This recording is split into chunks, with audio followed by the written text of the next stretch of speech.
Salam kebajikan. Semangat pagi Bapak dan Ibu sekalian. Perkenalkan, saya Nindi Jatmiko selaku MC hari ini yang akan memandu Berkah Live Webinar dengan tema Create Value and Transform Your Business with Cloud Migration. Acara ini terselenggara berkat dukungan prinsipal kami, AWS. Dan pagi hari ini telah hadir para pembicara yaitu Bapak Jervitan, selaku Director Sales Commercial Industry Division dari PT Berkah Daya Perkasa, Bapak Albert Lay, Senior Partner Manager AWS Indonesia, Bapak Denny Alfian, Solution Architect PT Berkah Daya Perkasa, Bapak Rizal Nur Ahmadi, Solution Architect PT Berkah Daya Perkasa, beserta rekan-rekan dari tim panelis, dari Sales, Pre-Sales, Product Manager, dan juga Marketing. Sebelum memasuki sesi presentasi, kami informasikan bila Bapak Ibu ada pertanyaan, langsung ketik di kolom Q&A. Nanti presenter dan para panelis akan membantu menjawab pertanyaan Bapak dan Ibu. Dan di akhir acara akan ada lucky draw bagi Bapak Ibu yang menyimak acara kami dari awal hingga akhir. Oke, tidak berlama-lama, kami lanjutkan opening speech dari PT Berkah Daya Perkasa yang akan dibawakan oleh Bapak Jervitan, selaku Sales Director Commercial Industry Division PT Berkah Daya Perkasa selaku tuan rumah. Kepada Bapak Jervitan, kami persilahkan.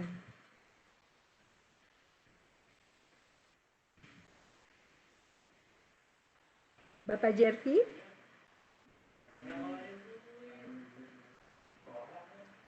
Rika, apakah sudah di-unmute?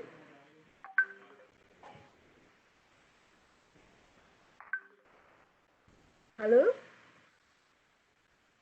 Pak Jervi. Kayaknya koneksi Jervi.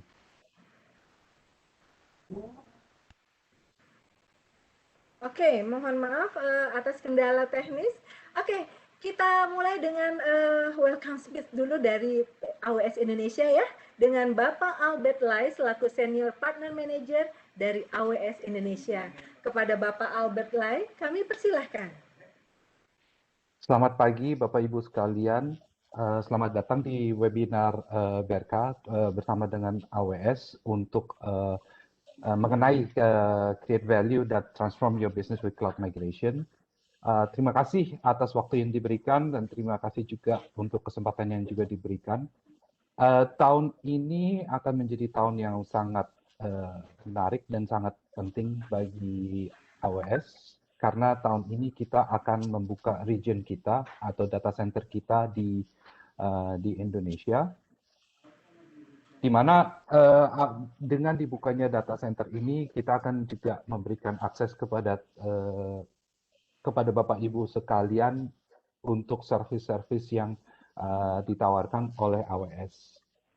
Jadi keuntungan bagi Bapak Ibu sekalian untuk menggunakan AWS adalah karena satu, secara penggunaan yang sangat mudah dan juga memberikan fleksibilitas dan skalabilitas yang dibutuhkan Bapak Ibu sekalian juga pada saat untuk memenuhi kebutuhan bisnis atau melakukan transformasi bisnis. Karena kita sebagai AWS, kita bukan hanya menawarkan infrastruktur as a service, tetapi banyak sekali service-service yang kita tawarkan kepada customer-customer kita, apakah itu dari sisi analytics, ataupun infrastruktur atau dalam arti server compute storage secara simple, apakah IoT maupun developer platform, ataupun machine learning, dan lain-lain sebagainya. Karena kita sebagai AWS adalah cloud provider yang paling lama, dan kita juga yang paling berpengalaman di cloud, dan di mana kita juga bisa memberikan penawaran service yang sangat lebar dan sangat banyak, sehingga kita bisa membantu Bapak Ibu sekalian untuk membantu dari sisi transformasi bisnis yang dilakukan di tempat Bapak Ibu sekalian. Sekali lagi terima kasih atas waktunya dan waktu dan tempat saya kembalikan kepada MC.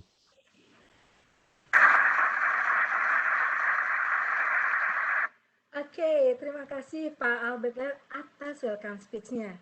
Apakah Pak Jervi sudah bergabung kembali dengan kami? Sudah bergabung kembali. Oke. Kita lanjutkan dengan opening speech dari Pak Jervitan selaku tuan rumah. Kepada Bapak Jervitan kami persilahkan. Ya, mohon maaf tadi mendadak pas mau itu lampunya mati. Oke, selamat pagi Bapak Ibu sekalian. Salam sejahtera buat semuanya ya. Terima kasih atas juga atas partisipasi di acara webinar kita kali ini. Kami kali ini berkolaborasi dengan AWS ya, salah satu penyedia cloud computing, jadi Pak Abed sudah ngomong, terbesar dan saya rasa saat ini paling lengkap di dunia ya. Diperkirakan juga AWS akan membuka data center, mungkin tadi saya keputus jadi saya nggak tahu, tapi kalau menurut informasi yang kita dapat adalah di akhir 2021 ini, dan Jakarta merupakan akan menjadi salah satu region baru bagi AWS.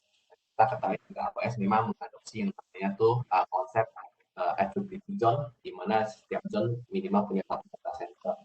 Jakarta ini region baru, otomatis kita akan punya 3 data center gitu ya.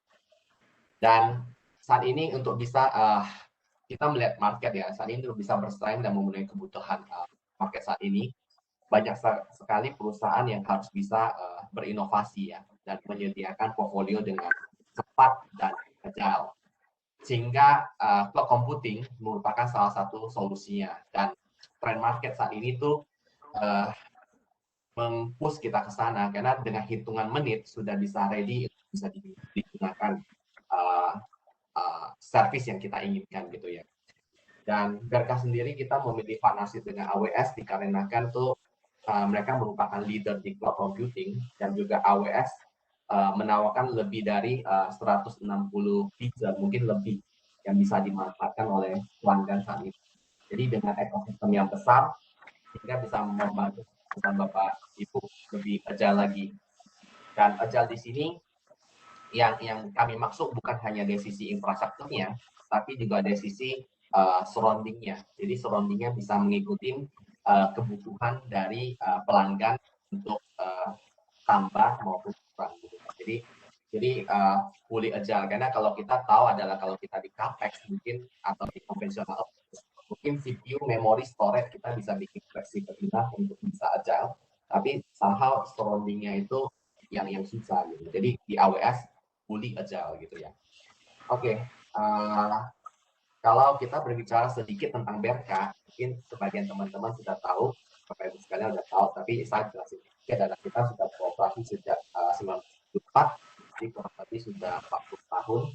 Kita merupakan salah satu system integrator yang cukup lama dan berpengalaman ya, dan kita menyediakan banyak solusi seperti server, storage, hybrid IT, sekarang lagi trend, seat management, rollout, habis itu outsourcing, managed service gitu ya. Dan kita juga memiliki yang namanya tuh hybrid work adoption framework yang bisa membantu Bapak Ibu sekalian untuk step by step transform ke yang kita namakan tuh new wave digital transformation. Jadi sekarang kan dulu digital transformation, sekarang kita berbicara new wave. Karena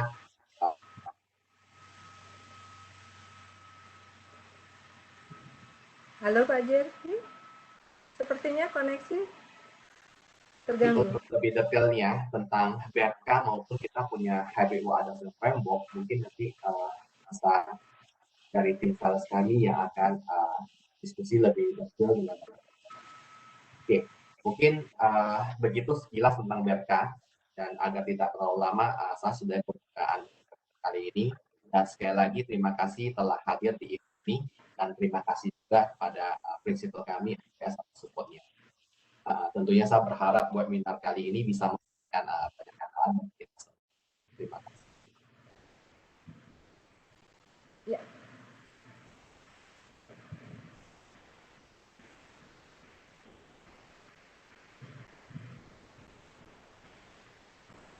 Sorry, putus ya, Mbak Nini ya.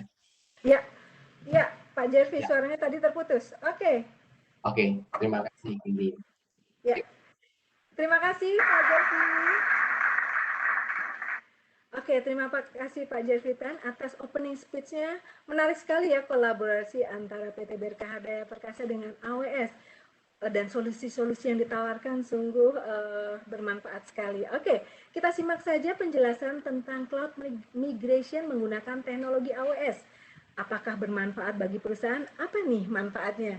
Nah, materi berikutnya adalah AWS Cost Optimization is cloud technology really cost effectively.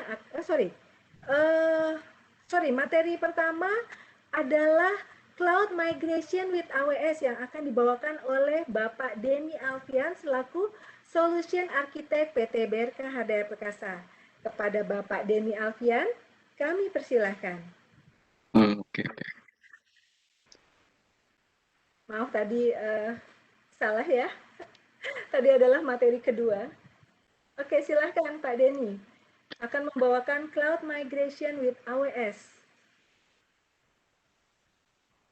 Tadi sudah dibicarakan oleh Pak Jervi ya, tentang cloud, sedikit tentang cloud. Sekarang penjelasan lebih detail akan dibawakan oleh Pak Denny. Silahkan Pak Denny. Oke, thank you. Oke, semuanya selamat pagi Bapak dan Ibu. Sorry, sebelumnya suara saya dan slide-nya kelihatan nggak ya? Ya, sudah jelas suaranya dan Oke. slide-nya sudah terlihat. Oke, jadi untuk pagi ini saya akan membawakan tentang migrasi ya, migrasi ke AWS gitu. Oke, untuk agendanya ini ada empat bagian. Yang pertama ada introduction, jadi ini quick aja sih. Terus yang selanjutnya ada ya tentang cloud migration. Yang ketiga ini lebih ke strategi ya. Jadi misalkan aplikasi A pakai strategi yang A gitu-gitu sih. Terus yang poin keempat ini migration tools. Nah, ini lebih ke teknis sih. Jadi ini nanti kita akan perkenalan tentang tools-tools yang biasa digunakan untuk migrasi gitu. Oke, ya ini untuk quick aja terkait AWS. Jadi AWS ini kan kita tahu dia adalah company untuk solusi public cloud ya, yang mana kalau kita lihat di sini ada Magic Quadrant yang mana AWS sudah 10 tahun berurutan itu sebagai yang nomor satu kalau kita lihat ya, paling atas dan paling pojok gitu. Itu sih. Dan ini tadi yang udah dijelasin juga di awal bahwa di sini kan AWS dia ada 80 availability zone tersebar di 25 region ya, yang mana di Indonesia itu tepatnya di Jakarta dia akan launching di akhir 2021. Itu di sini kalau kita lihat kan ada 15 availability zone dan 5 AWS region, salah satunya Indonesia, yang mana nantinya di Indonesia itu akan ada 3 availability zone gitu. Jadi ya bisa dikatakan nanti ada 3 data center lah gitu sih. Nah ini untuk yang region, jadi di region itu biasanya dia ada multiple AZ ya, yang mana di dalam AZ itu dia ada data center-nya lah gitu, pada masing-masing data center-nya gitu sih. Oh, terus ini portofolionya. Di sini AWS ada banyak menyediakan solusi ya, nggak hanya solusi compute dan storage gitu, itu yang mungkin umum bakal dipakai gitu ya. Cuma di sini ada juga solusi yang lain gitu. Misalkan ada kebutuhan IoT, machine learning, dan lain sebagainya itu udah ada juga gitu. Yang mana untuk hari ini saya akan spesifik, kita akan ngobrolin ya tentang migration sih, gitu. Oke. Sampai sini ada yang tanyakan nggak? Atau mungkin di chat aja ya kalau ada yang mau nanti akan dibantu oleh tim kami juga gitu. Terus di sini Ya, masuk benar ke sekali. Nanti ada pertanyaan akan Hmm. di kolom Q&A, Bapak Ibu silakan mengetik di kolom Q&A, akan dibantu oleh panelis. Silakan Pak Denny. Oke. Lanjut ya, ini yang part 2, ini terkait cloud migration. Jadi yang pertama sih, apa sih cloud migration? Jadi di sini kan simbolnya kan ya kita memigrasi aplikasi kita, server kita yang ada di on-premise ke cloud gitu. Dalam hal ini ya AWS gitu. Yang mana kita bisa migrasi workload apapun gitu. Misalkan aplikasi, website, database, storage. Nah, di sini physical dan virtual maksudnya compute-nya ya, bukan secara fisik kita pindahin gitu. Jadi ini maksudnya compute-nya yang awalnya di on-premise itu bisa kita pindah gitu. Yang mana nggak hanya on-premise, bisa juga misalkan ada di colocation atau mungkin di public online gitu. Maksudnya kan biasanya kan kalau rata-rata kan suatu company biasanya mungkin ya nggak mau satu plot lah, intinya intinya mau dibagi lah, harus dibagi gitu. Concern mungkin mungkin dari manajemen gitu, misalkan ada workload ini di cloud yang lain, yang ini di AWS, ya itu bisa juga misalkan ada migrasi dari cloud lain lah gitu ke AWS gitu sih.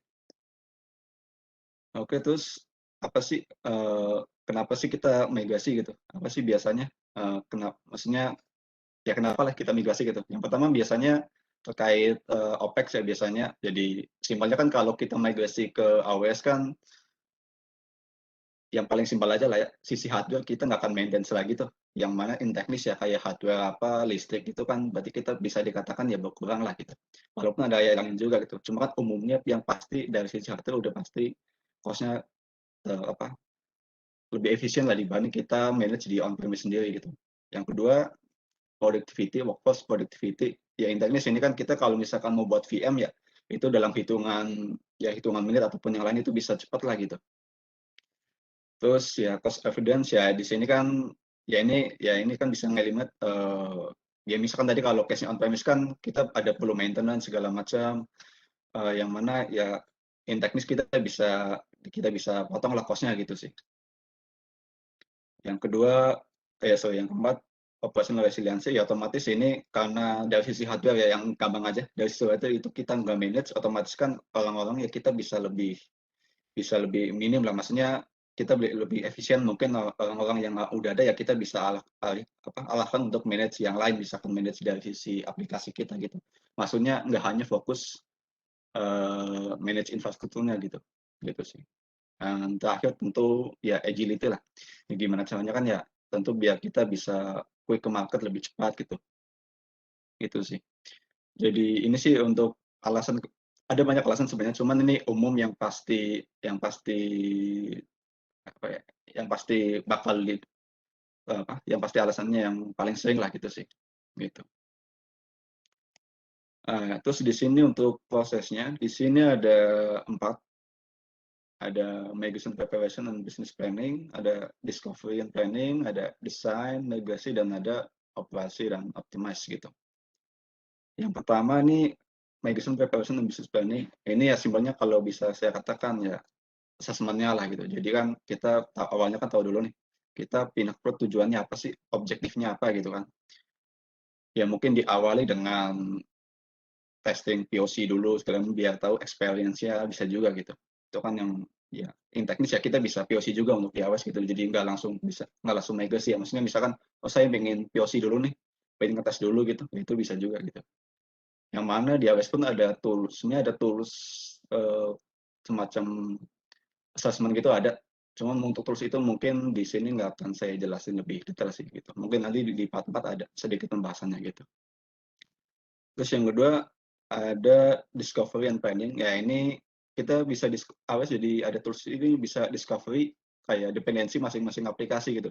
Jadi kita bisa tahu mana dulu nih yang bisa di migrasi, mana yang harus nanti dulu gitu. Itu bisa gitu sih. Nah ini untuk yang ketiga dan 4, ini gabung 3 dan 4 ya. Kalau di sini kita udah mulai spesifik fokus ke masing-masing aplikasi gitu. Jadi kita akan cek aplikasi ini nanti migrasinya seperti apa gitu. Yang mana di sini dia nyebutnya ada 6 application strategi ya. Itu nanti juga akan dijelaskan in teknis. Jadi misalkan aplikasi A migrasinya pakai metode A, aplikasi B pakai yang lain gitu-gitu sih. Jadi maksudnya kita ada pilihan opsi bisa kita sesuaikan dengan kebutuhannya gitu.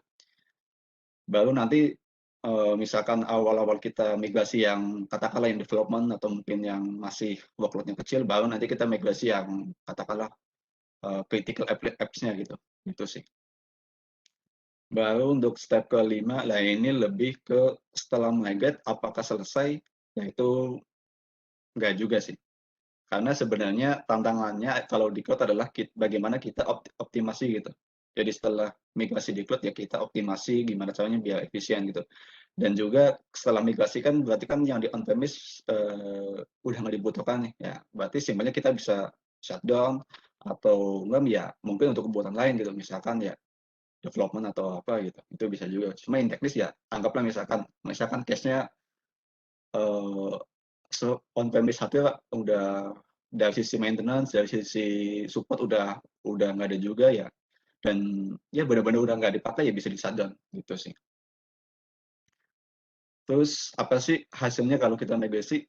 Yang ini ada beberapa yang saya jabarkan ya. Yang pertama ada agility, ya in teknis ya ini kita bisa lebih fokus untuk ya inovasi kita lebih cepat lah gitu sih. Karena di AWS pun teknis solusi-solusinya juga kalau misalkan ada update di sisi aplikasi misalkan Kubernetes ya di AWS pun akan update juga gitu sih. Terus yang kedua ada operational efficiency, ya ini yang paling kelihatan jelas sih ketika kita ngomongin migrasi ke cloud gitu.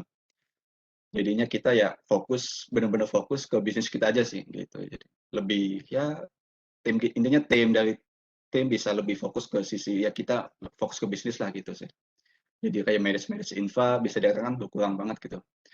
Terus reduce risk ya ini untuk migrasinya juga tentu udah proven secure lah gitu sih. Gitu. Terus di sini untuk part 3 ini untuk yang strateginya. Di sini ada 6 ya. Yang pertama di atas ini ada rehosting, ini yang mungkin bakal paling sering digunakan, yang umum paling sering sih. Nanti ada slide sendiri gitu, penjelasan ada replatforming, terus ada reboot tracing, refactoring, ada juga retire dan retain gitu. Yang mana kalau sekilas mungkin udah ada bayangan lah ya, karena penjelasannya akan di slide selanjutnya sih. Gitu. Oke, saya next. Yang pertama ada rehost atau mungkin biasa disebut lift and shift. Jadi mungkin kalau bapak-bapak atau ibu udah sempat googling tentang AWS migrasi, mungkin ada istilah lift and shift, itu sebenarnya rehost. Yang mana rehost itu simpelnya kita ya moving ke cloud tanpa mengubahnya gitu. Ya di sini saya contohkan misalkan ada database yang di on premise, terus kita pindahkan ke AWS cloud gitu. Ya kita buat isi itu, kita provisioning isi itu, nanti di isi itu ibaratnya kalau saya bilang ya compute-nya lah gitu. Anggaplah kayak VM lah.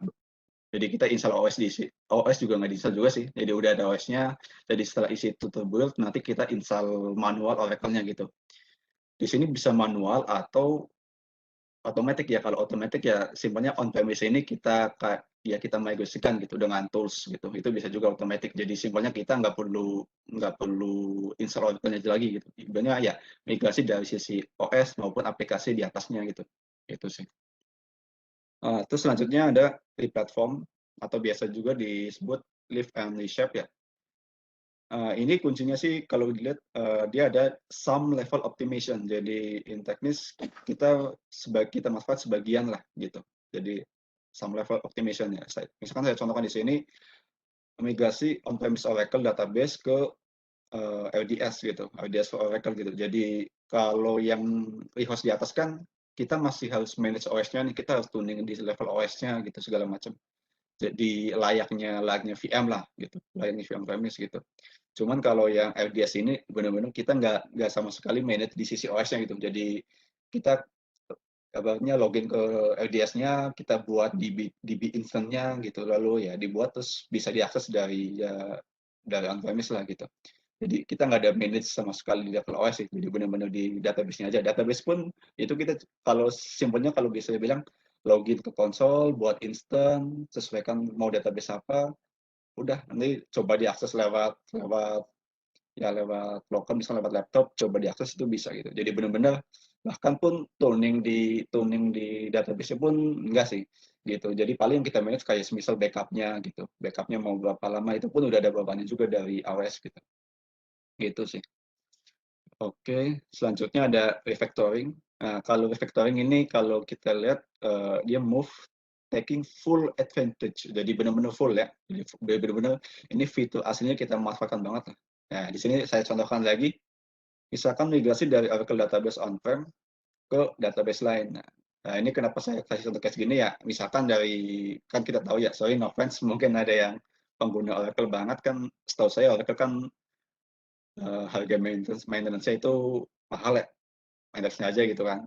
Misalkan kita pindah ke Postgre, yang mana secara engine itu udah beda, itu bisa juga gitu. Ya, kita migrasi ke Amazon Aurora yang PostgreSQL gitu, itu bisa juga. Gitu.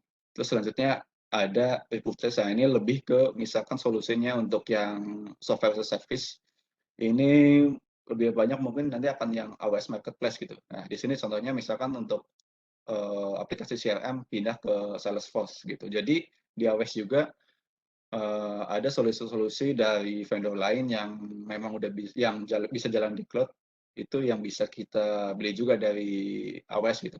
Itu sih. Jadi misalkan kayak aplikasi firewall, misalkan mungkin yang udah pakai Trend Micro itu di AWS juga udah ada gitu. Jadi itu kita bisa beli di AWS Marketplace gitu. Selanjutnya ini retain.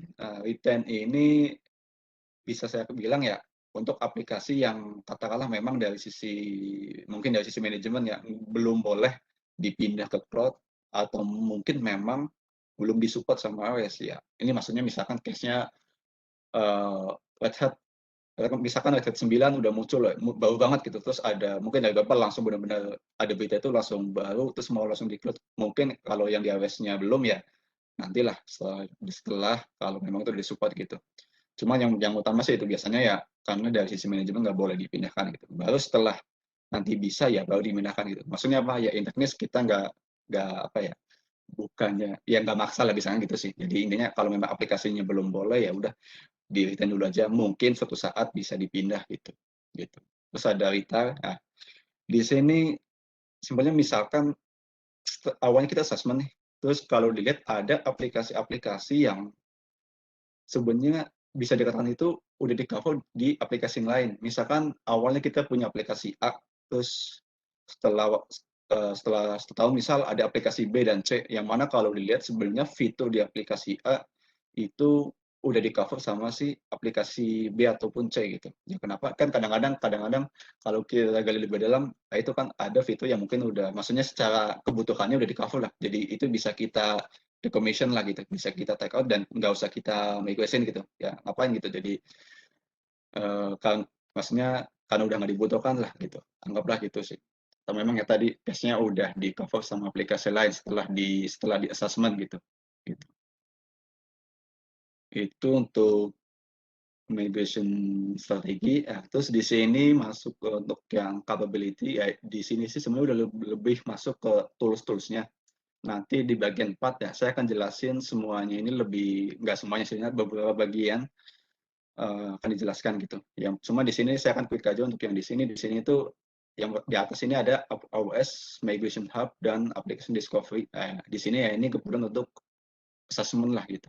Gitu sih. Sekilas saja kalau untuk Migration Hub itu dia untuk memanage beberapa migration tools itu yang ada di bawahnya gitu. Nanti untuk dia satu single console lah gitu, satu web base gitu biar lebih mudah. Ini mungkin bakal diperlukan nanti misalkan aplikasinya banyak lah yang dimigrasi, mungkin cocok gitu. Terus aplikasi discovery ini untuk yang dependensinya gitu. Terus yang bawah ini ada server migration, ini untuk yang migrasi, cuman dia levelnya agentless. Terus ada database, migration ini untuk database, cloud endure ini yang untuk pakai agent, umumnya untuk yang physical gitu. Ya bisa juga sih VM gitu. Terus ada VMware Analyst, ini sebenarnya sih bukan tool migration sih, cuma maksudnya misalkan nih dari teman-teman udah pakai VMware dan udah easy going lah, namanya udah nyaman pakai VMware tapi ingin pakai juga VM tapi di AWS apakah bisa? Nah, itu bisa juga gitu.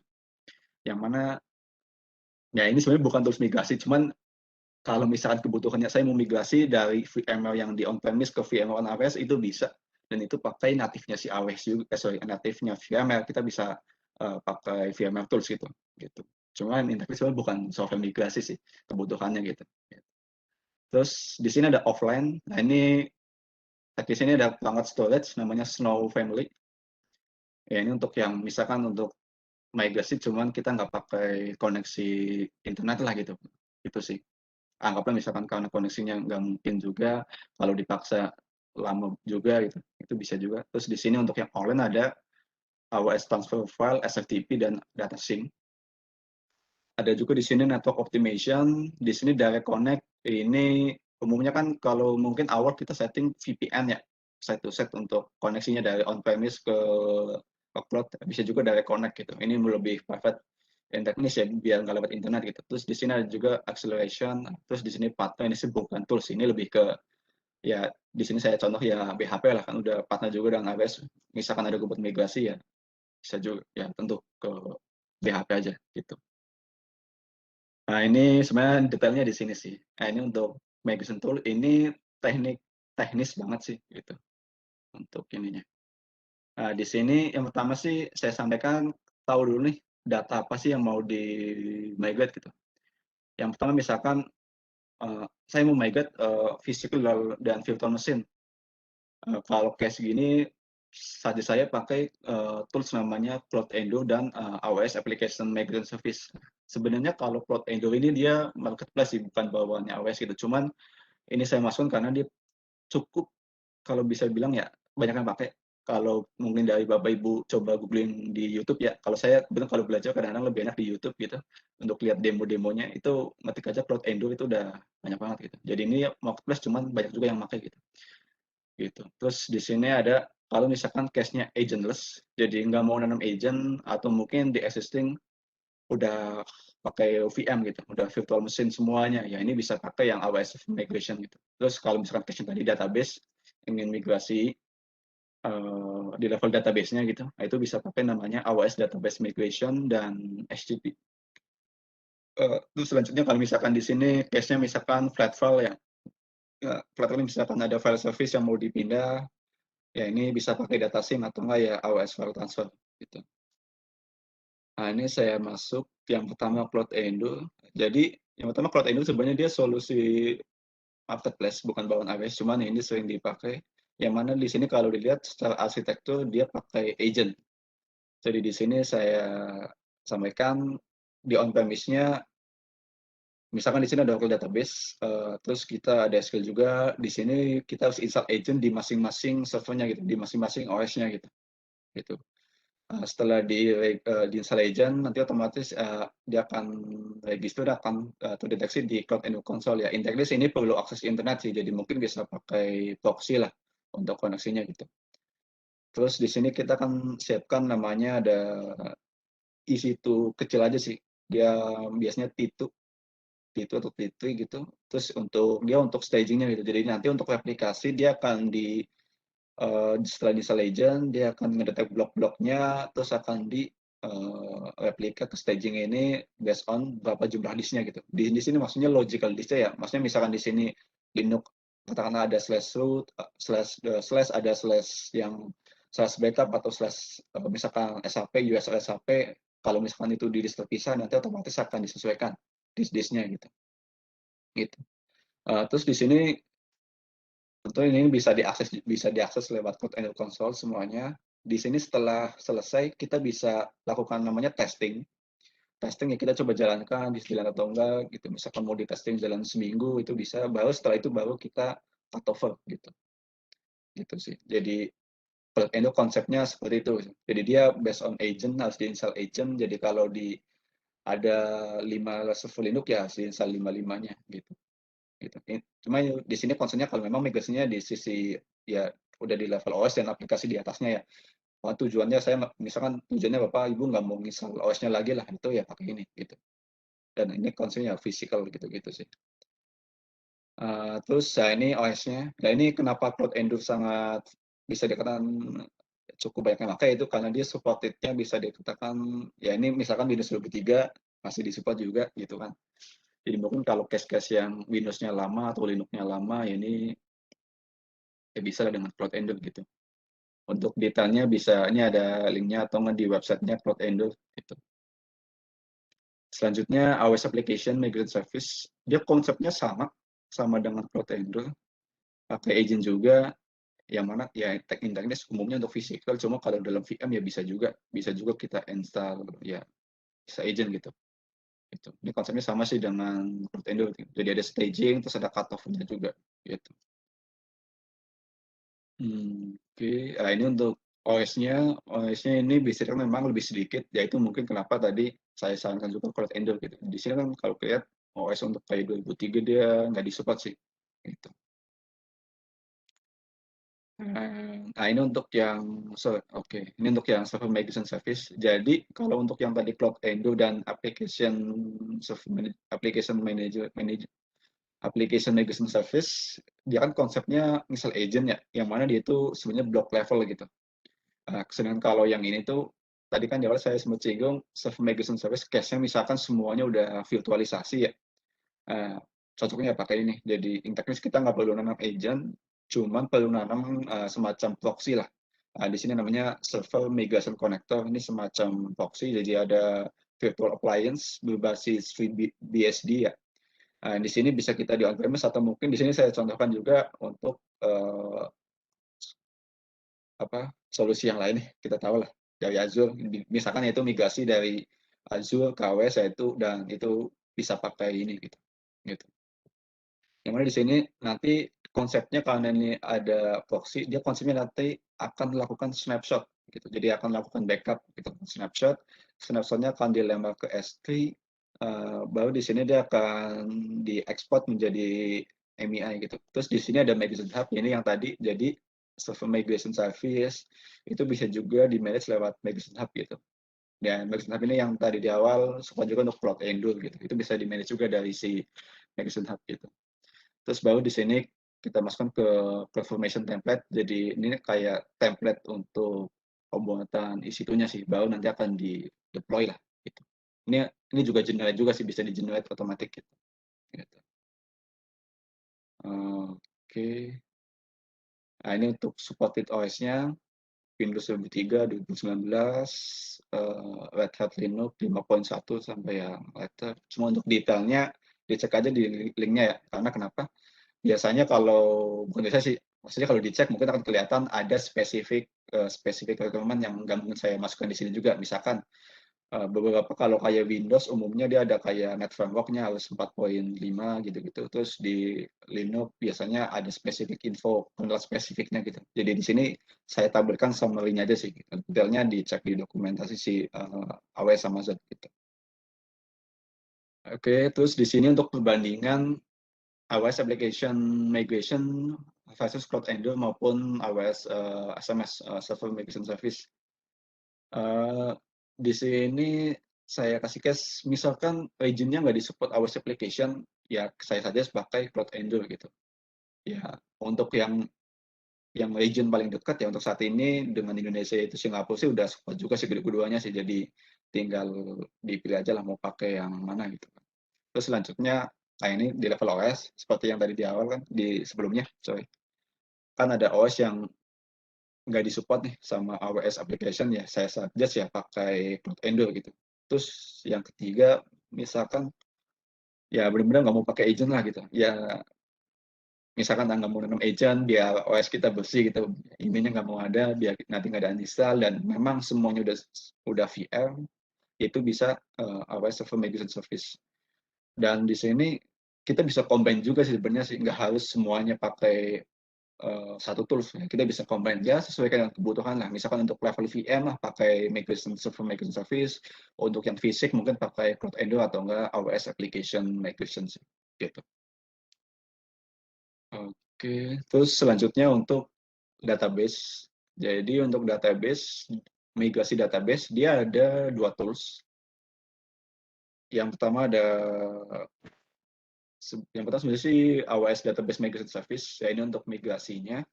Terus ada juga skema atau kita nyebutnya bisa SCT gitu. Yang teknis ini kalau misalkan migrasi dari database seperti yang tadi yang strategi, misalkan dari database Oracle ke database PostgreSQL gitu. Itu baru kita pakai SCT juga gitu. Nah, di sini kapan sih kita pakai DMS? Ya ini simbolnya sih kalau migrasi ke database yang sama gitu. Misalkan dari Oracle ke Oracle, ya ini cukup pakai AWS DMS gitu.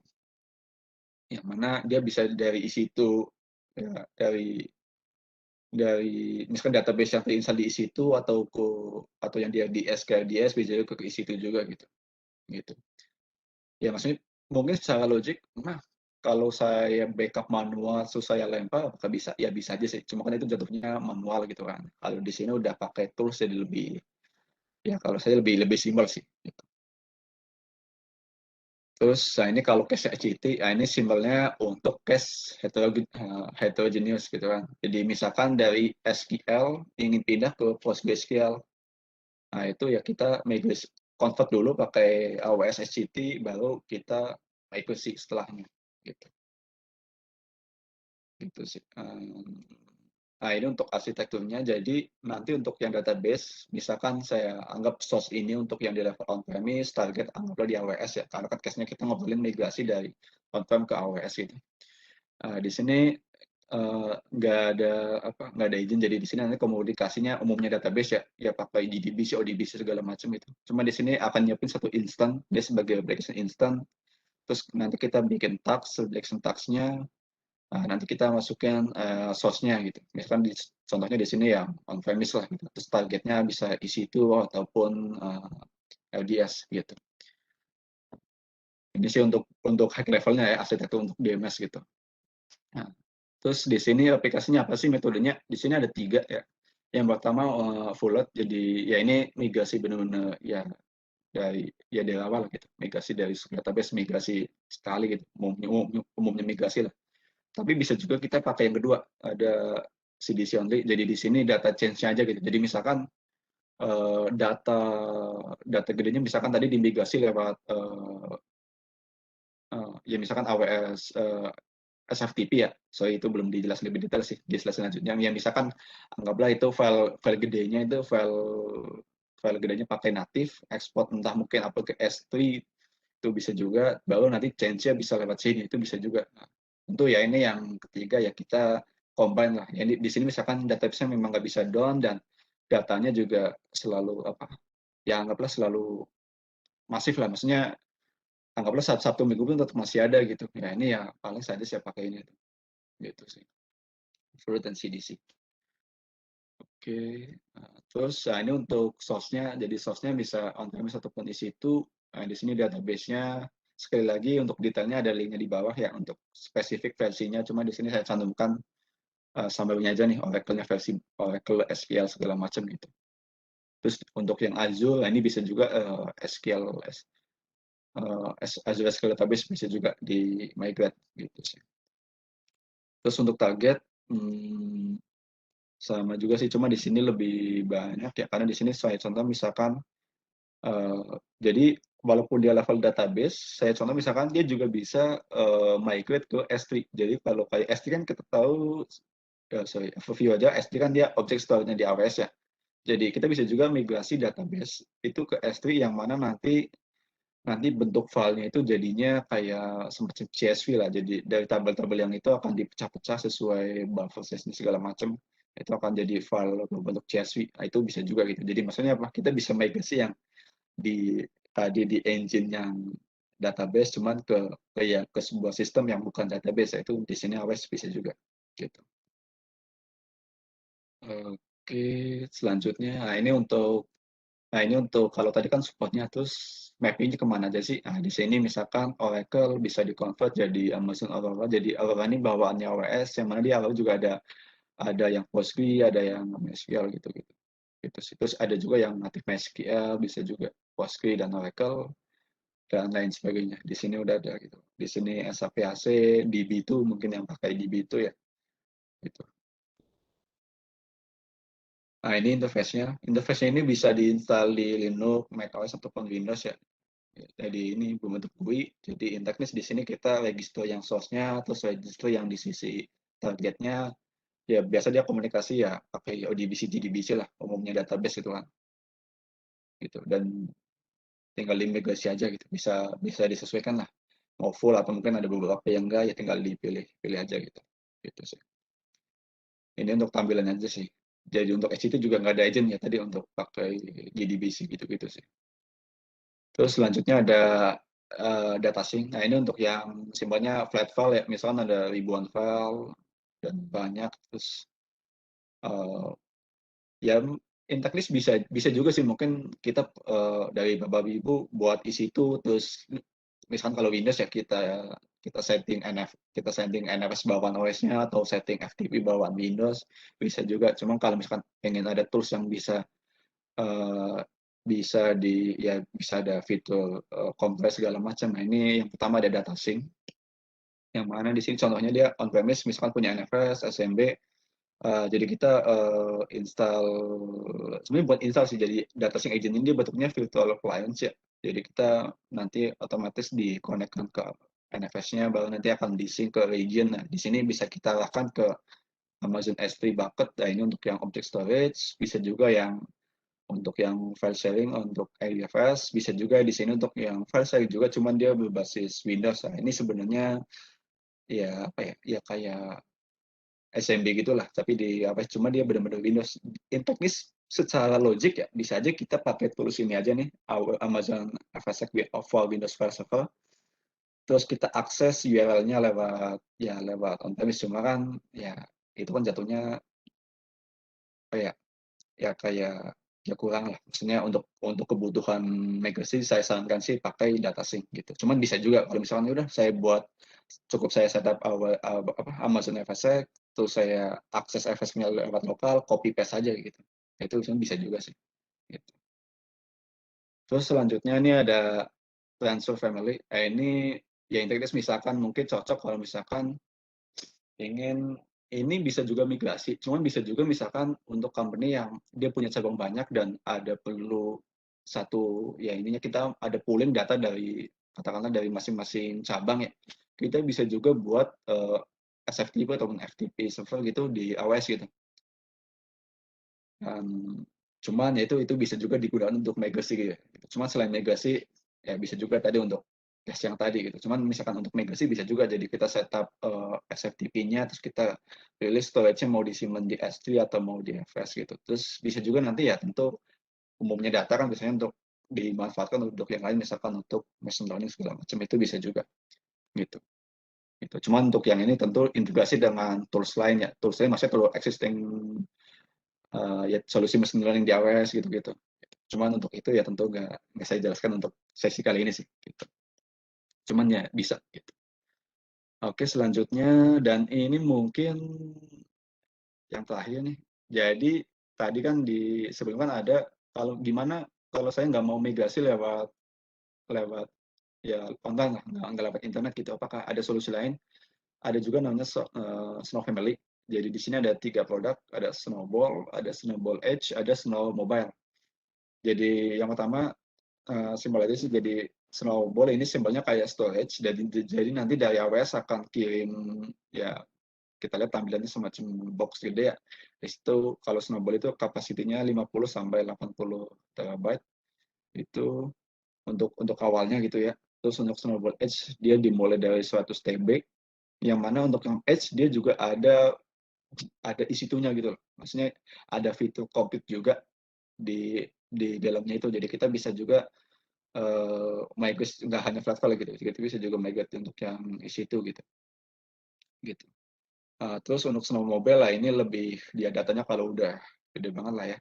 Jadi misalkan udah sampai 20 petabyte gitu sih. Dan intinya paling gede lah gitu. Gitu. Dan itu sih sebenarnya untuk sesi migrasi ya. Jadi memang lebih banyak pembahasan tools sih gitu. Sampai sini itu aja sih dari saya. Paling saya coba cek chat ya.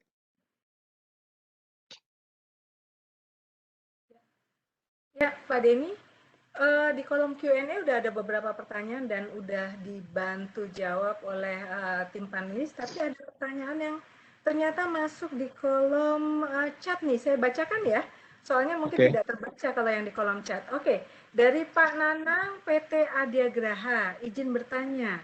Nomor 1, apa itu AWS Database Migration Service atau DMS? Dan apa saja keuntungan menggunakannya untuk migrasi? Jadi untuk AWS database itu, saya coba. Jadi AWS database itu kita bisa migrasi di level database-nya gitu. Jadi kita menghubungkan database A, terus database source dan target. Nanti kita, maksudnya gini kan, mungkin gini, kita bisa juga, oke, thank you. Saya sambil tampilkan slide ya. Mungkin saya kasih lihat yang ini misalkan FTP. Oke, jadi ini saya contohkan untuk yang sama aja sebenarnya. Karena sebenarnya migrasi pakai database management database migration service untuk convert pakai FTP gitu. Ya kenapa? Karena dia kan levelnya di level database gitu. Maksudnya kita bisa aja sih misalkan kita backup ke lokalnya kita lempar ke S3, terus di AWS kita setup di situ, kita install Oracle, baru di restore bisa juga sih. Cuma kan itu manual. Maksudnya apa? Kalau kita pengen yang otomatis, pengen yang cepat, nggak perlu backup, jadi langsung dari lewat AWS ya itu ada juga gitu. Maksudnya apa? Ya kalau saya sih lebih ke kalau yang tadi manual, kalau dengan database migration service itu udah otomatis lah, gitu sih. Itu sih Bu paling. Ada yang lain Bu? Ya, masih ada 2 pertanyaan lagi dari Pak Nanang, yaitu apa itu AWS Schema Conversion Tools atau SCT? Oke. SCT dia semacam tools aja sih. Dia sebenarnya tools untuk convert dari yang database yang di sini saya contoh. Misalkan ingin migrasi ke SQL, terus kita migrasi ke PostgreSQL. Jadi fungsinya SCT dia tuh hanya apa ya, convert sisi skemanya aja sih. Jadi misalkan di dalamnya ada table apa aja, itu akan di convert, cuman tabelnya aja. Isinya itu akan lewat ya ini, isinya tetap akan lewat database migration service, cuman skemanya akan lewat conversion tool gitu. Jadi biasanya tadi ingin migrasi dari misalkan Oracle ke database yang lain. Biasanya tadi misalkan setahu saya kan dari Oracle maintenance lumayan ya. Saya mau pindah lah ke database yang lain, PostgreSQL. Nah itu, case-nya gitu sih dipakainya gitu. Oke. Oke, semoga menjawab ya. Ada satu lagi Pak Denny. Yes. Apakah AWS DMS dan SCT mendukung migrasi skema database yang kompleks? Support sih, dia nggak ada spesifik kompleknya. Yang penting di sini ya support atau enggaknya gitu. Paling nanti saya coba cek ya. Dia tentu ada spesifiknya sih, ada spesifik kayak tabelnya harus ukuran berapa segala macam itu ada sih, tentu ada limitasinya. Saya coba cek dulu di AWS documentation. Selain itu ada lagi nggak Bu? Sambil saya ada cek. dari Pak Bagit Airlangga. Kami sudah memiliki DC on-premise. Apakah masih perlu menggunakan cloud? Dan seurgent apa harus migrasi ke cloud? Dan use case seperti apa untuk user yang sudah punya DC seperti kami? Terima kasih. Case-nya ya misalkan kan DC belum ada di ASI nih, ya itu kan di ASI-nya pakai cloud gitu kan. Itu kan bisa juga ya. Sorry. Boleh saya bantu jawab? Boleh. Oke. Jadi untuk mengenai apakah perlu jika ada customer di on-premise ingin pindah ke cloud dan yang lain-lain, apakah harus atau tidak? Itu sebenarnya jawaban itu kita kembalikan lagi kepada organisasi yang bersangkutan, karena yang yang memiliki prioritas itu adalah dari sisi customer atau dari organisasi. Jika memang ada mandat dari atas untuk melakukan nomor 1 exit data center dan ingin move out dari data center on-premise, atau skenario kedua misalnya sekarang untuk menyiapkan DRC dari sisi cloud. Ketiga juga sebenarnya itu kembali juga kepada use case yang akan mau dijalankan di organisasi tersebut. Misalnya sekarang untuk analytics misalnya, di mana kalau kita tahu kalau untuk on-premise investasi untuk analytics itu cukup besar. Sedangkan mungkin kita di sini kita tidak mau atau organisasi itu tidak mau melakukan investasi tersebut dalam bentuk besar. Nah, ini bisa dilakukan di cloud dengan investasi yang minim, karena pada dasarnya customer tidak akan memiliki aset dalam bentuk hardware di data center, di mana itu otomatis udah pasti akan misalnya mengurangi biaya operasi dari sisi pengguna listrik, terus habis itu biaya maintenance, pemeliharaan AC dan lain-lain sebagainya. Terus habis itu kalau misalnya memang penambahan rak dan yang lain-lainnya. Jadi pada akhirnya itu kita mesti lihat lagi dari sisi kebutuhannya itu seperti apa di organisasi. Semoga menjawab. Oke, semoga menjawab ya Pak Bagit ya. Oke, di kolom Q&A udah ada beberapa pertanyaan tapi sudah dijawab oleh tim panelis dan pre-sales. Masih ada pertanyaan dari Bapak Rusdiansyah. Untuk AWS Transfer Family, apakah ada komitmen maksimum yang harus dipenuhi ketika subscribe pertama kali? Oke. SCT ya? AWS Transfer Family, apakah ada komitmen maksimum yang harus dipenuhi ketika subscribe pertama kali? Oke.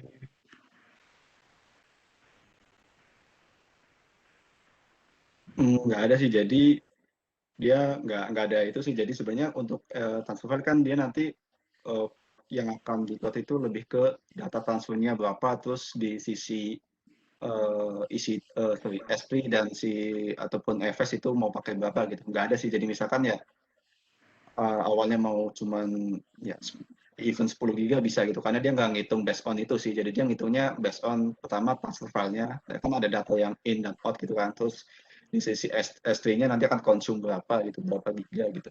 Gitu sih. Jadi lebih ke untuk price-nya lebih ke resource yang dipakai sih gitu. Dalam hal ini ya tadi untuk yang berapa gede datanya terus transfernya berapa sering gitu. Gitu. Ya, semoga menjawab ya Pak. Oke, ini sepertinya ada pertanyaan yang belum dijawab di kolom Q&A dari Pak Ardi. Terkait DMS, bagaimana kita dapat mengakses database, ke skip, bentar. Oke, terkait DMS, bagaimana kita dapat mengakses database premis melalui DMS? Apakah perlu membuat bypass koneksi dulu atau direct connection? Itu sebenarnya itu kan cukup perlu bisa bisa diakses lewat lewat AWS ya. Jadi oke. Jadi simbolnya yaitu bisa pakai intinya nanti itu udah di part of networking jadi di VPC-nya di setting gitu. Internet kan mungkin server memang umumnya nggak bisa langsung connect ke luar sih ya. Nah, kita bisa pakai proxy gitu sih. Baru nanti dari sisi misalkan di sini kalau pakai VPN ya tinggal di routing aja lah. Konsepnya gitu aja sih. Jadi nggak ada spesifik gitu. Yang penting dia bisa akses keluar gitu. Oke, semoga menjawab ya Pak Mawardi. Ada pertanyaan lagi dari Bapak Nanang. Apa perbedaan antara tingkat AWS support yang telah ditingkatkan dengan basic support? Oke, itu bentar. AWS support ya.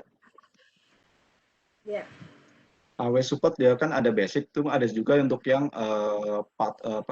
untuk yang profesional gitu, yang business support juga udah ada sih. Jadi nggak hanya basic, jadi bisa disesuaikan lah kebutuhannya gitu. Maksudnya misalkan ingin support yang 24x7, terus SLA respon 15 menit, bahkan itu udah ada juga sih. Gitu. Dan untuk itu sih satu keseluruhan ya nggak hanya untuk spesifik misalkan untuk tes DMS gitu sih.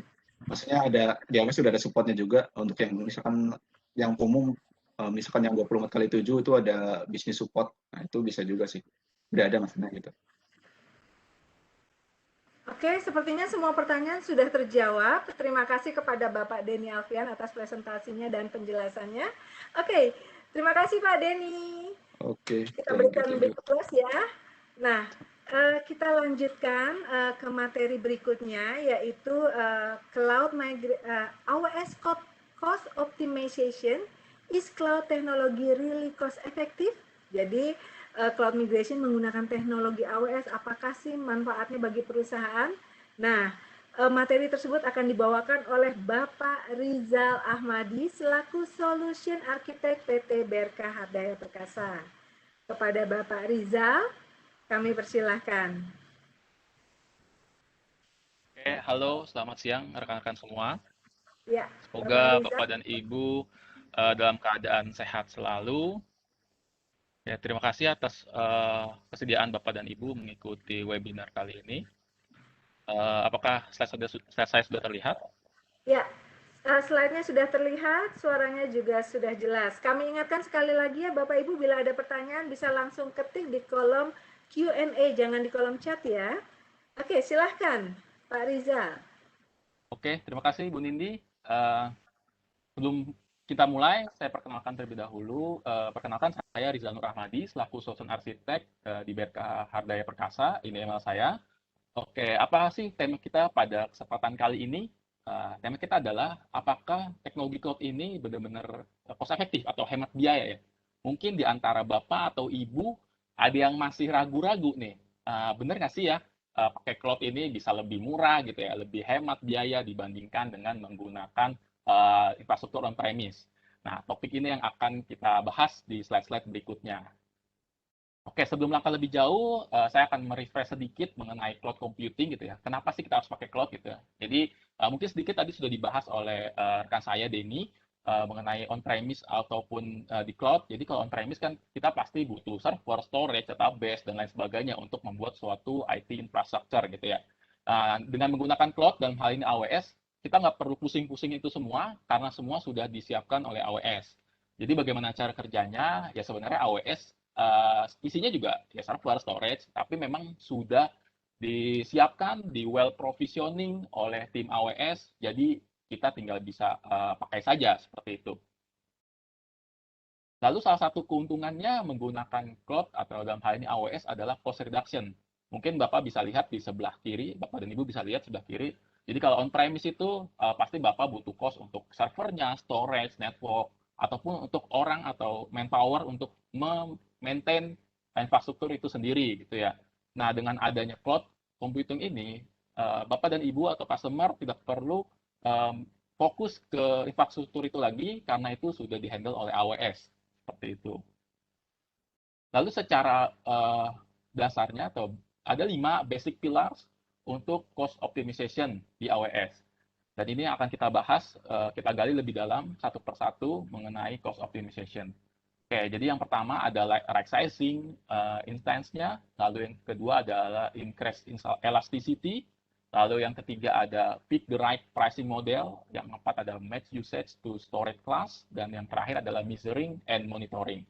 Nah, ini akan kita bahas satu persatu, jangan khawatir Bapak dan Ibu. Oke, kita masuk ke pilar yang pertama. Yang pertama adalah right sizing. Right sizing ini sangat penting sekali karena kalau kita salah sizing nih, ada dua kemungkinan. Jadi yang pertama bisa jadi infrastruktur kita underestimate gitu ya, ataupun overestimate gitu. Jadi nggak match atau nggak sesuai dengan kebutuhan aplikasi kita. Gitu. Jadi kita perlu menentukan instance type yang tepat apa sih untuk aplikasi kita. Nah, dengan adanya right sizing ini kita bisa memilih instance yang paling murah tapi tetap mempertimbangkan kebutuhan performance. Jadi nggak mengesampingkan performance, tapi kita bisa dapat instance yang paling cost efisien lah seperti itu. Ini memperhatikan utilisasi dari CPU, RAM, storage, disk, dan seterusnya untuk mengidentifikasi instance apa yang cocok seperti itu. Nah, ini contohnya dalam proses right sizing. Jadi tentunya kita perlu migrasi dulu workload Bapak dan Ibu atau aplikasi Bapak dan Ibu yang ada di on-premise mungkin, lalu diprovisikan, lalu di running di atas AWS. Nah, untuk itu kami BRK dan AWS punya namanya partner program untuk customer, di mana customer mempunyai kesempatan untuk POC untuk mengetahui AWS service apa saja yang cocok untuk aplikasi Bapak dan Ibu. Nah, untuk ini nanti kita akan bahas di slide berikutnya. Lalu setelah kita migrasikan, kita provisi, kita running workload tersebut, lalu kita akan cek cara utilisasi ya CPU, RAM, network, dan juga disk dari workload ataupun aplikasi yang running milik Bapak atau Ibu. Seperti itu. Lalu setelah itu kita review secara performance, lalu kita lihat apakah memang sudah cocok. Nah, setelah itu baru kita tentukan nih, oh ternyata aplikasi Bapak dan Ibu ternyata nggak butuh sebesar yang ada di on-premise. Itu bisa kita tekan, kita downgrade, nah itu kita bisa melakukan saving secara cost. Seperti itu. Lalu apa yang kedua? Pilar yang kedua adalah meningkatkan elasticity ataupun flexibility. Jadi seperti kita tahu bersama bahwa cloud ini sangat-sangat fleksibel, ya, sangat-sangat elastis. Jadi kapanpun kita bisa melakukan upgrade maupun downgrade workload atau infrastruktur IT kita di cloud gitu ya. Jadi kalau di on-premise kan barang yang atau hardware yang sudah kita beli, ya udah itu yang kita utilisasi gitu ya. Kita nggak mungkin downgrade pasti memungkinkan, tapi butuh effort, butuh waktu, butuh biaya gitu ya. Downgrade ya nggak mungkin, atau perlu ada hardware yang di retirement seperti itu. Nah kalau dengan AWS ini sangat-sangat fleksibel Pak. Jadi kalau Bapak lihat atau Bapak Ibu lihat, kalau tradisional itu ya pasti lurus-lurus saja sesuai dengan hardware on-premises yang sudah kita beli. Tapi dengan menggunakan cloud itu bisa menyesuaikan. Ketika workload-nya sedang peak, nah kita bisa upgrade gitu ya. Setelah masa peak-nya menurun gitu ya, sudah selesai, ya itu bisa kembali seperti semula ataupun bahkan bisa di downgrade seperti itu. Jadi intinya adalah kita hanya fokus kepada workload saja, tidak kepada servernya seperti itu. Ada beberapa tools elasticity yang bisa kita gunakan untuk meningkatkan fleksibilitas dari infrastruktur IT kita di AWS. Yang pertama adalah EC2 Instance Scheduler, di mana dengan scheduler ini kita bisa menjadwalkan atau kita membuat schedule. Tentunya ini sebelum menggunakan tools ini kita seperti tadi dibahas di pilar pertama, kita review dulu nih Pak dan Ibu sekalian, bahwa ternyata mungkin salah satu di antara server kita ada yang dibutuhkan di jam-jam tertentu saja, misal di jam kerja gitu ya, jam 8 sampai jam 5 atau jam 6. Setelah itu mungkin nggak dibutuhkan atau workload-nya menurun gitu ya. Nah, ini sebenarnya bisa menggunakan instance scheduler, di mana instance scheduler ini kita bisa set waktunya untuk aktif, ya misal jam 8 sampai jam 5 atau mungkin sampai jam 7, jam 8 malam gitu ya. Dan setelah itu instance tersebut bisa di shutdown dan kita hanya akan perlu membayar sejumlah waktu yang digunakan saja seperti itu. Jadi ketika institut tersebut mati, ya kita tidak perlu membayar untuk institut tersebut seperti itu. Atau yang kedua bisa menggunakan auto scaling. Nah, auto scaling juga menarik karena ini sifatnya sudah natif ya. Jadi Bapak nggak perlu load balancer eksternal gitu ya, karena di AWS sendiri sudah punya native fitur namanya auto scaling, di mana dengan auto scaling ini AWS bisa memonitor aplikasi dan secara otomatis juga mengadjust gitu ya capacity yang dibutuhkan gitu ya. Jadi gampangnya adalah ketika workload Bapak sedang meningkat gitu ya, sedang banyak yang akses gitu ya. Nah, itu secara otomatis auto scaling ini dibantu dengan load balancer, nah akan membuat instance baru untuk mengakomodir kebutuhan workload. Dan ketika workload-nya sudah menurun, nah akan instance tersebut akan di-terminate secara otomatis, dan tentunya kita hanya perlu membayar sejumlah instance sesuai dengan range waktu yang kita gunakan tersebut gitu. Lalu pilar yang ketiga adalah kita perlu memilih pricing model yang tepat. Seperti apa? Jadi secara garis besar ada 4 pricing model yang ditawarkan oleh AWS. Kita akan bahas lebih jauh satu persatu. Jadi yang pertama ada on demand, yang kedua ada reserve instance, pod, dan juga dedicated instance. Oke, yang pertama on demand. Nah, on demand ini yang paling fleksibel ya Pak. Jadi yang paling fleksibel kita hanya perlu membayar hitungan jam saja gitu ya. Jadi hitungan jam, pakai sejam, 2 jam, itu aja yang kita perlu bayar. Lebihnya kita nggak perlu bayar. Nah, ini sangat cocok untuk infrastruktur yang short term ataupun yang spiky ya, yang fluktuatif, kadang naik, kadang turun, dan unpredictable. Jadi benar-benar nggak bisa diprediksi kapan ini dibutuhkan, kapan enggak gitu ya. Atau aplikasi di waktu awal peluncuran atau launch gitu ya. Ketika awal pertama kali aplikasi rilis, bisa menggunakan on demand ini sambil kita analisa mungkin 1 bulan gitu ya, sejauh apa fluktuatif dari aplikasi Bapak dan Ibu. Nah, on demand ini tanpa komitmen, jadi benar-benar nggak perlu komit seperti saya tadi dijabarkan, hanya perlu membayar hitungannya hourly atau jam seperti itu. Lalu yang kedua, jika Bapak dan Ibu mau hemat nih, efisiensi cost. Nah, di AWS ada namanya reserve instance. Nah, ini bisa menawarkan sampai dengan 75% off. Ini sangat-sangat menarik Bapak dan Ibu. Jadi ini use case-nya untuk apa sih? Jadi yang pertama bisa untuk steady state. Jadi memang server Bapak Ibu yang sudah setelah dianalisa memang dibutuhkan untuk selalu standby on gitu ya 24 jam.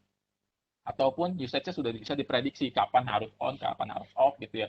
Ini bisa menggunakan reserve instance. Nah, reserve instance ini ada konsekuensinya, yaitu menggunakan kontrak atau komitmen payment, yaitu bisa 1 tahun ataupun 3 tahun.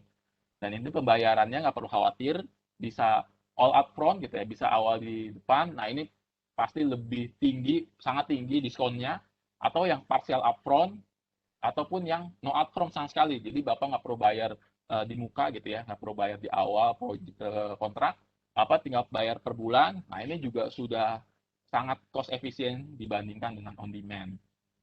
Nah, ini offering kelasnya jadi dari standar itu bisa 75%, convertible bisa sampai 54%, atau juga yang schedule based, nah itu bisa tergantung dengan kebutuhan Bapak dan Ibu.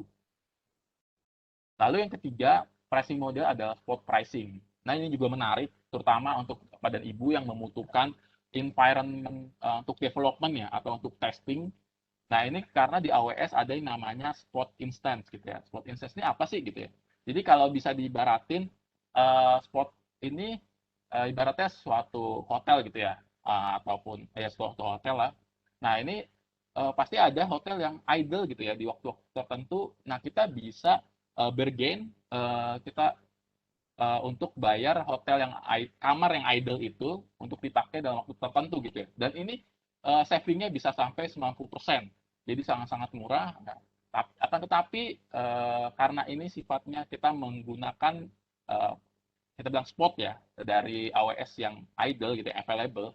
Jadi sewaktu-waktu memang ketika ada yang masuk gitu ya, customer yang masuk yang membutuhkan waktu tersebut, ya kita harus siap-siap untuk berkemas-kemas lah seperti itu. Jadi AWS pasti memberikan jeda waktu gitu ya untuk kita shutdown instance, backup dan lain sebagainya. Nah, setelah itu kita bisa matikan. Nah, ini makanya sangat cocok untuk environment test, development yang tidak membutuhkan availability yang tinggi, tapi paling sangat-sangat hemat biaya seperti itu. Dan yang terakhir ada dedicated hosting. Nah, dedicated hosting ini mungkin secara pricing paling mahal, tapi ini jika Bapak dan Ibu membutuhkan use case-nya adalah secara server fisik itu digaransi ini tidak sharing ya dengan customer lain, atau kita sebutnya isolate hardware gitu ya. Atau Bapak Ibu ada case ingin BYOL gitu ya, bring your own license.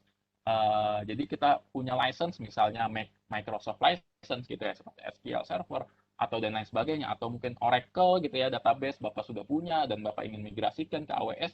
Nah, Bapak nggak perlu beli license lagi, Bapak bisa BYOL. Nah, ini umumnya menggunakan dedicated hosting seperti atau dedicated server ya kita sebutnya.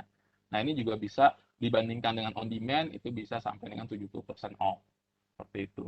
Lalu di selain dari yang keempat skema tadi, itu ada namanya AWS Saving Plans. Nah, ini juga termasuk program yang baru dari AWS, di mana pasti dari Bapak dan Ibu mungkin ada yang kepikiran ya, kalau pakai reserve instance jadi nggak fleksibel dong ya, karena harus pakai kontrak 1 atau 3 tahun, jadi nggak fleksibel, nggak sesuai dengan moto cloud computing yang fleksibel, elastis gitu. Nah, untuk itu AWS berinovasi mengeluarkan namanya services AWS Saving Plans, di mana customer bisa tetap mendapatkan cost efektif seperti reserve instance, tapi nggak meninggalkan flexibility dan juga elasticity dari cloud seperti itu. Jadi apa sih bedanya gitu ya? Untuk bedanya sendiri seperti ini. Jadi kalau reserve instance itu ya bisa Bapak Ibu lihat di tabel tersebut. Jadi kalau instance family-nya, jadi di situ ada beberapa kategori ya Pak. Ada yang compute optimize, ada yang memory optimize dan lain sebagainya. Jadi kalau di reserve instance itu fix, nggak bisa dipilih lagi. Kalau pakai saving plans masih tetap fix, tapi ada yang namanya compute saving plans. Nah, ini bisa berubah-ubah, fleksibel seperti itu. Atau juga instance size-nya, itu jadi berapa jumlah CPU atau core-nya ya, atau juga berapa RAM-nya. Itu juga kalau pakai saving plans itu bisa fleksibel Pak, Bapak bisa naikkan, turunkan sesuai dengan kebutuhan. Secara geografi juga bisa, kalau reserve instance itu satu region, sedangkan kalau compute saving plans bisa fleksibel. Nah, OS juga bisa fleksibel, dan services, mungkin kalau secara services, reserve instance karena yang pertama kali muncul gitu ya, ini paling banyak service AWS yang bisa digunakan, penghematan biayanya. Nah, saving class ini mungkin baru beberapa service saja seperti EC2, dan Fargate dan lain sebagainya. Tapi sudah sangat-sangat bisa mengakomodir bagi Bapak Ibu yang ingin balance nih. Elasticity atau flexibility tetap dapat, tapi saving cost juga dapat seperti itu. Oke, nextnya pilar keempat adalah kita memilih storage class yang tepat untuk infrastruktur IP kita. Jadi secara garis besar AWS punya 3 andalan ya untuk storage service. Jadi yang pertama ada Elastic Block Storage, ada Simple Storage Service atau sering disingkat S3, ada juga Elastic File System. Itu apa sih dari masing-masing service itu kita jabarkan lagi. Jadi yang pertama Elastic Block Storage. Ini gampangnya seperti external storage ya dari server Bapak dan Ibu. Jadi dari beberapa instance EC2 di AWS mostly belum ada storage-nya ya Pak. Jadi kita perlu attach storage sesuai dengan kebutuhan. Jadi ada beberapa pilihan, ada yang professional IOPS gitu ya. Jadi mungkin Bapak Ibu aplikasinya butuh IOPS yang lumayan cukup tinggi gitu ya. Atau kita harus provisioning berapa IOPS-nya, itu bisa menggunakan yang opsi satu nih, IO1. Atau bisa menggunakan general purpose SSD gitu ya. Atau kita GP2 atau sekarang ada GP3 gitu ya. Nah ini yang paling best seller, yang paling banyak umum digunakan karena di AWS sendiri SSD sudah cukup murah. Jadi dibandingkan dengan HDD, kita biasanya propose langsung saja menggunakan SSD. Jadi secara performance dapat, secara cost juga affordable ya, terjangkau seperti itu. Tapi jika ingin menggunakan AWS storage service yang lebih murah, ada juga pilihan HDD, gitu, hard disk drive biasa yang masih pakai spinning drive, atau kita sebutnya SD1. Nah, ini lebih murah dibandingkan SSD. Atau yang terakhir yang paling murah bisa menggunakan cooled HDD. Nah, ini dengan kode SD1. Nah, ini mungkin Bapak Ibu butuh infrastruktur untuk archiving gitu ya, untuk data yang nggak dibuka setiap hari, jadi hanya untuk dibuka sewaktu-waktu aja gitu, archiving. Nah, itu cocok menggunakan cooled HDD. Lalu yang kedua, service-nya adalah simple storage service atau kita sebutnya S3 gitu ya.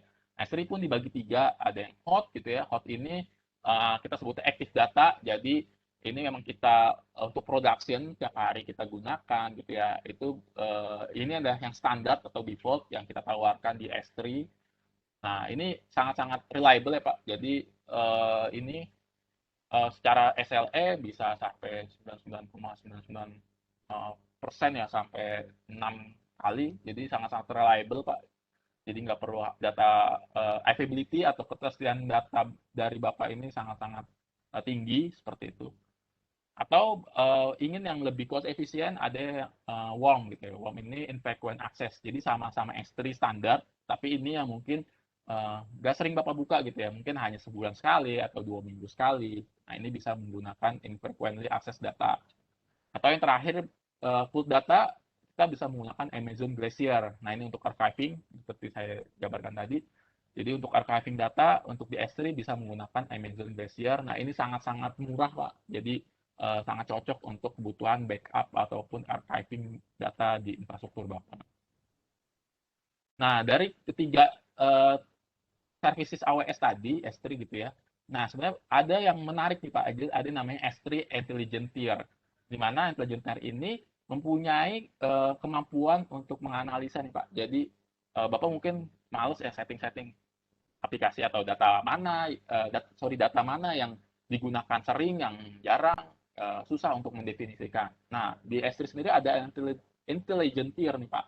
Jadi secara otomatis dia akan menganalisa data mana yang kapan akan dimasukkan ke dalam kelas yang lebih rendah gitu ya. Dan ketika dibutuhkan, dia akan secara otomatis balik lagi ke storage yang lebih tinggi, seperti itu.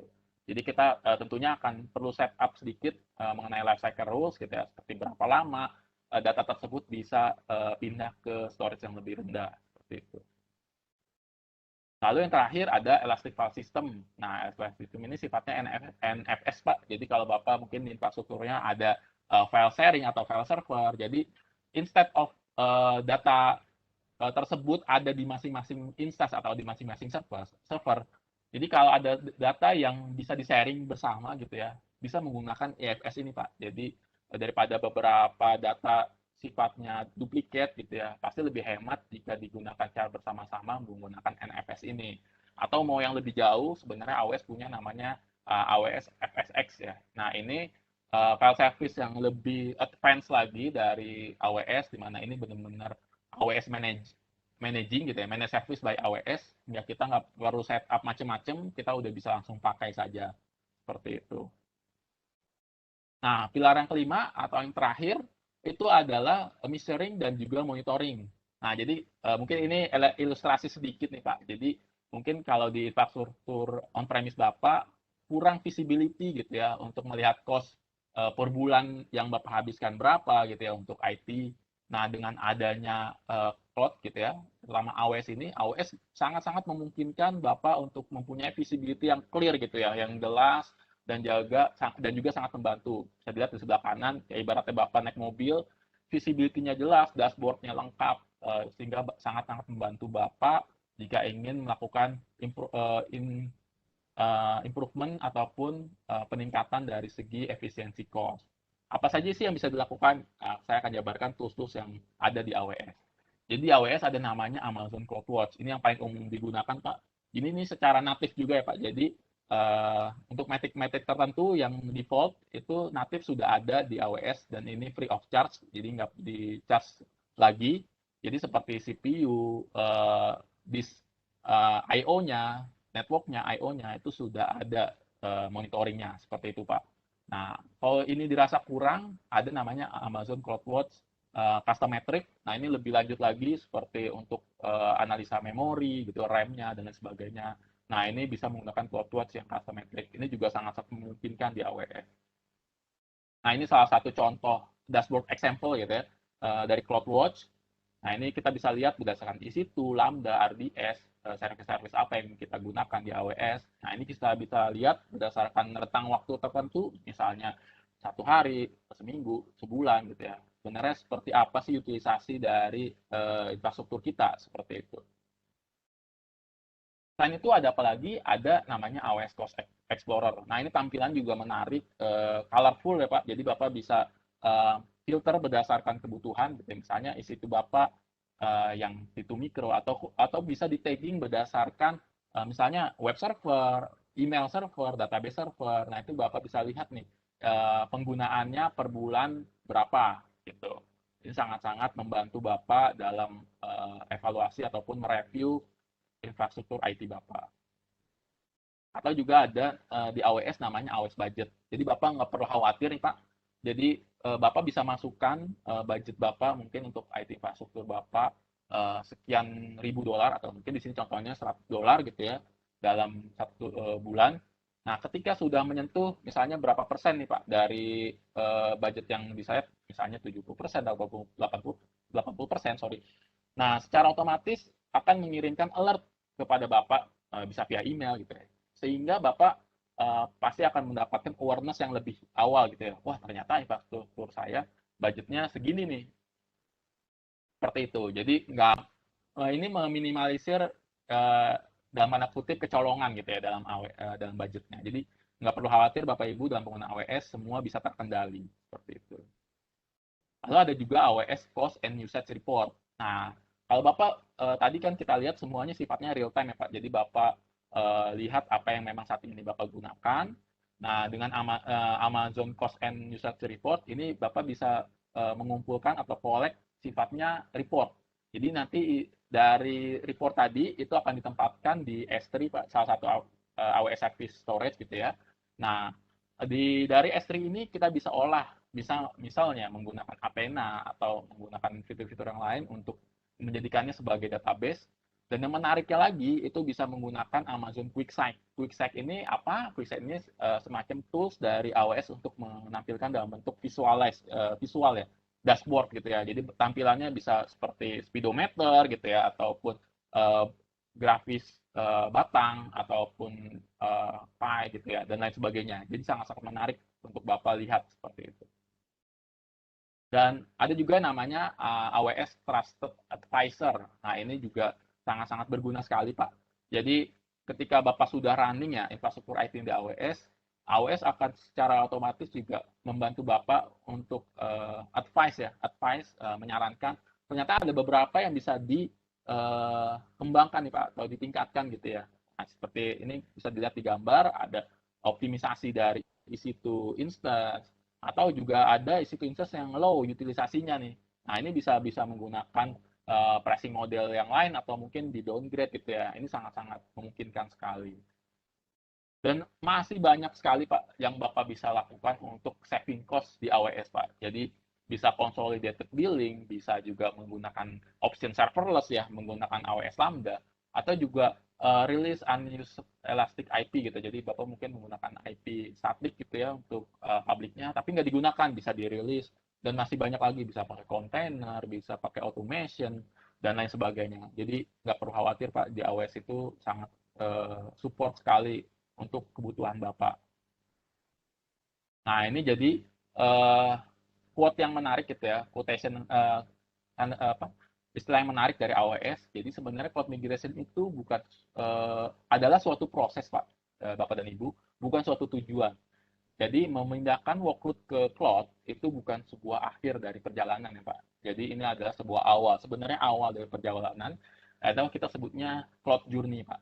Jadi ketika Bapak sudah mulai menikmati cloud dalam hal ini AWS, Bapak akan semacam ketagihan gitu ya Pak, untuk mengeksplor lebih lanjut lagi service-service apa saja yang ada di AWS. Karena seperti tadi yang sudah dijelaskan oleh rekan saya Denny gitu ya, ada banyak sekali, ada 200-an services yang ada di AWS dan ini siap dipakai oleh Bapak Ibu. Seperti itu. Lalu BRK berperan sebagai apa nih gitu ya. Jadi mungkin Bapak Ibu tahunya BRK adalah infrastruktur provider gitu ya, jual server, storage dan sebagainya. Jadi selain itu BRK saat ini juga sudah direcognize oleh AWS sebagai salah satu AWS partner yang bisa secara langsung juga Pak membeli service AWS gitu ya, dan juga sudah certified untuk membantu servicesnya di AWS gitu. Jadi nggak perlu khawatir, apa saja yang bisa kami tawarkan sebagai AWS partner. Jadi yang pertama billing optimization Pak. Jadi ketika Bapak melakukan cloud journey di AWS bersama dengan BRK, nah, kami akan bantu, BRK akan bantu optimisasi dari segi billing Bapak. Jadi BRK akan mengsuggest, menyarankan plan atau rencana di AWS seperti apa gitu ya. Tadi seperti saya singgung, instance type yang rack sizing yang tepat seperti apa, pricing model yang tepat seperti apa gitu. Lalu yang kedua, optimisasi dari segi arsitektur. Nah, mungkin dari segi arsitektur Bapak butuh improvement gitu ya, sehingga butuh seperti apa ya, advisor gitu ya. Ya, kita juga bisa bantu dalam segi capacity planning ataupun performance monitoring. Lalu yang ketiga, kita juga bisa BRK juga bisa provide basic support nih Pak. Jadi BRK akan membantu customer untuk solve isu-isu yang basic ya. Jadi kami pun akan integrate juga dengan AWS support gitu ya, untuk solve isu-isu yang ada di AWS seperti itu. Lalu yang terakhir adalah on-premise assessment. Nah, ini seperti saya singgung tadi, jadi BRK dan AWS punya program namanya yang memberikan kesempatan customer untuk POC Pak. Jadi ketika Bapak ada rencana nih Pak, plan untuk migrasi existing environment IT Bapak ke AWS, nah jangan sungkan-sungkan gitu, jangan segan, hubungi segera sales representatif kami di BRK, ataupun jika Bapak belum tahu, Bapak bisa menghubungi marketing BRK gitu ya, untuk kita assess lebih lanjut mengenai infrastruktur IT existing di on-premise Bapak, untuk sama-sama kita plankan, kita lakukan POC, dan selebihnya atau selanjutnya kita akan analisa seperti apa plan yang cocok Bapak untuk melakukan cloud migration seperti itu. Oke, itu adalah slide terakhir dari saya. Jadi jika ada pertanyaan lebih lanjut, kami persilakan. Oke, terima kasih Pak Rizal atas presentasinya. Kita masuki sesi tanya jawab ya. Oke, saya lihat di sini ada pertanyaan di kolom Q&A. Oh, menarik banget nih ya. Sebentar. Coba saya lihat. Sebentar. Ada pertanyaan dari Pak Rusdiansah ini udah dijawab. Tapi saya tertarik nih karena banyak isu mengenai security dan kebocoran data. Wah, AWS aman sekali ya, supportnya sudah ada apa mengenai security. Banyak compliance-nya juga oleh Pak Denny Alfian sudah dijawab, sudah diberikan link-nya juga. Kemudian sudah dijelaskan juga oleh Pak Albert Lai di sini tentang keamanan data AWS. Mungkin Pak Albert mau tambahkan lagi, Pak Albert nih supaya lebih yakin lagi, Pak. Ya, thank you. Jadi sebenarnya bukan menambahkan, tetapi mungkin sifatnya penekanan. Jadi di AWS itu kita punya prinsip bahwa keamanan atau security itu day zero job. Jadi itu adalah concern yang kita address di saat paling pertama mengenai security. Jadi itu dimulai dari sisi jumlah sertifikasi yang kita punya, dari sisi apa namanya, dari sisi sertifikasi security, apakah itu ISO 27001 atau apakah itu misalnya sekarang PCI DSS dan lain-lain sebagainya. Tetapi juga kita ada prinsip bahwa dari sisi security itu adalah is a shared responsibility. Jadi kita dalam hal ini semua memiliki peranan dari sisi menjaga keamanan. Jadi untuk dari sisi apa yang dimiliki oleh AWS, yaitu hypervisor ke bawah, termasuk sama hardware-nya, itu secara security itu adalah tanggung jawabnya AWS, di mana customer hanya perlu misalnya memikirkan security dari sisi aplikasi yang berjalan di atas OS, di mana kita sebagai AWS, kita bisa ikut membantu memberikan rekomendasi kepada customer-customer kita dari sisi security, bagaimana cara mengoptimalkan atau apakah harus menggunakan service tambahan.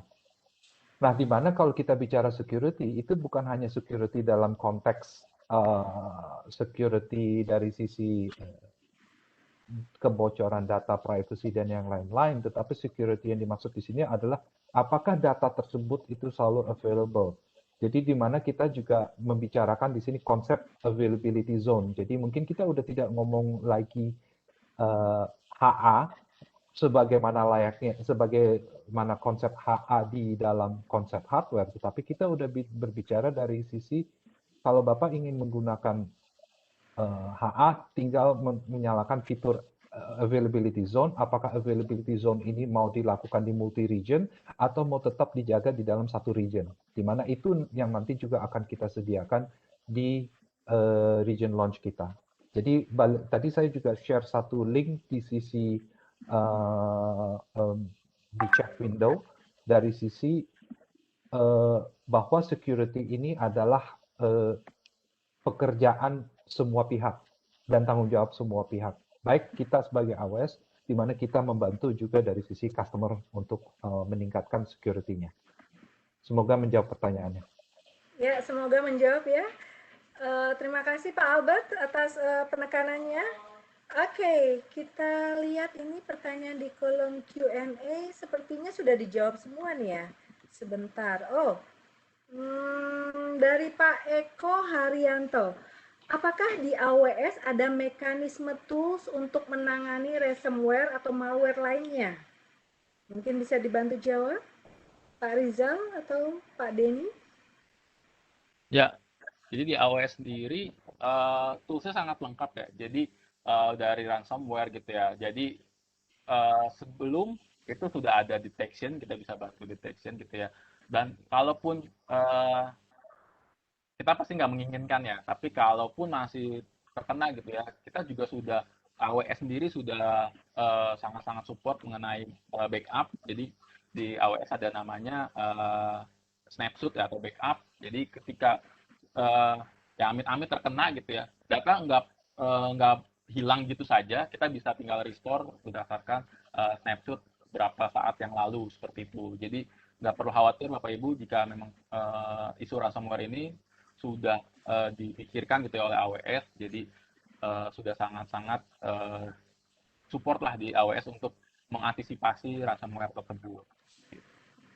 Dan untuk menambahkan juga dari sisi Pak Rizal, itu saya share satu link di mana ada pembahasan khusus untuk ransomware. Jadi ada e-book di website kita, free untuk diakses, untuk cara penanggulangan dari sisi bagaimana cara menangani ransomware. Plus juga sebenarnya kita bisa banyak menggunakan tools untuk menghindari ini. Apakah itu tools-toolsnya AWS sendiri atau bisa dicek juga di AWS Marketplace dari sisi vendor-vendor pihak ketiga untuk menangani ransomware. Apakah itu nanti dari sisi vendor-vendor security, dari sisi Trend Micro, atau mungkin ada yang baru-baru seperti HashiCorp dan lain-lain sebagainya. Ya, semoga menjawab ya, lebih jelas lagi tuh ditekankan oleh Pak Albert Lai dengan linknya. Oke, Bapak Budi Hertanto, bagaimana perbandingan performance IBS dan S3?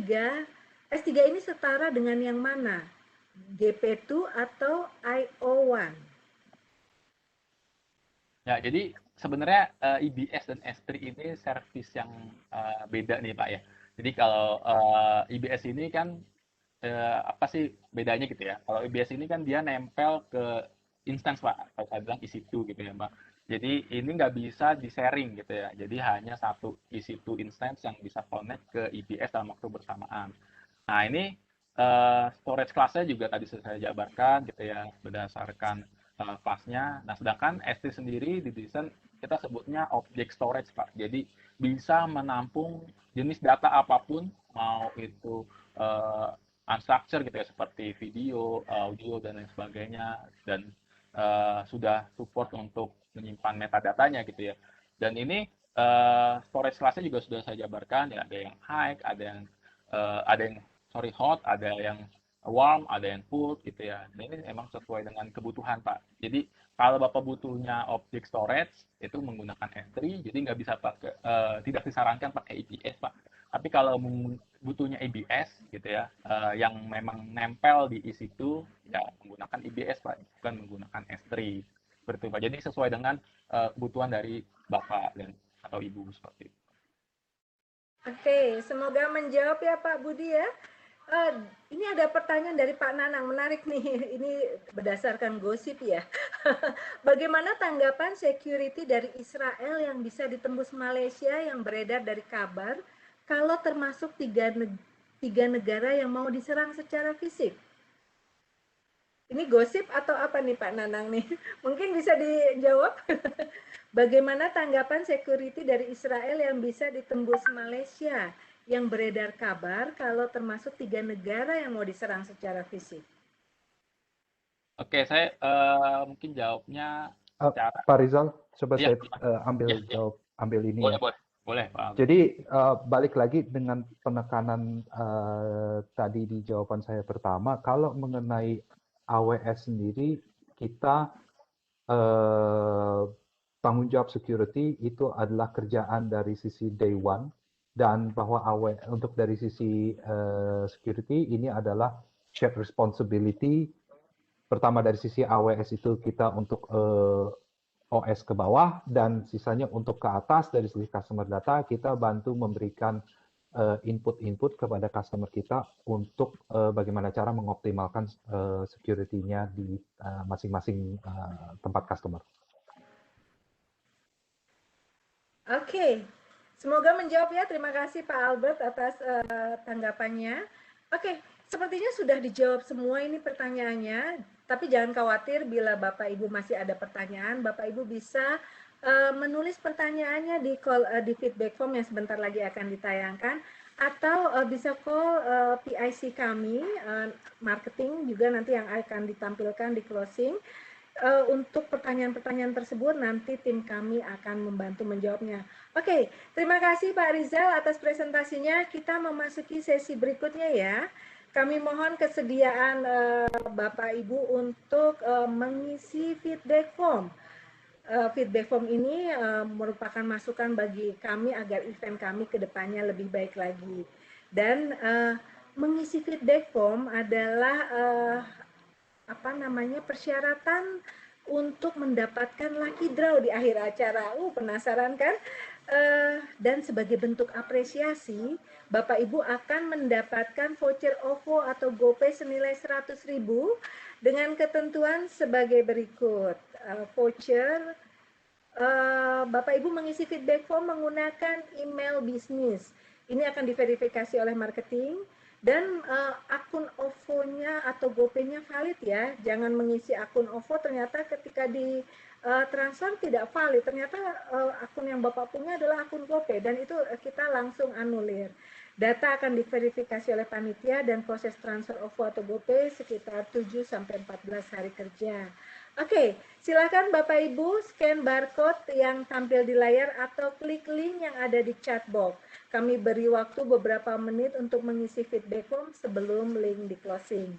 Karena sebentar lagi akan ada sesi lucky draw dan pemenangnya harus mengisi feedback form. Silakan Bapak Ibu.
Oke, panitia apakah sudah siap sistem lucky draw-nya?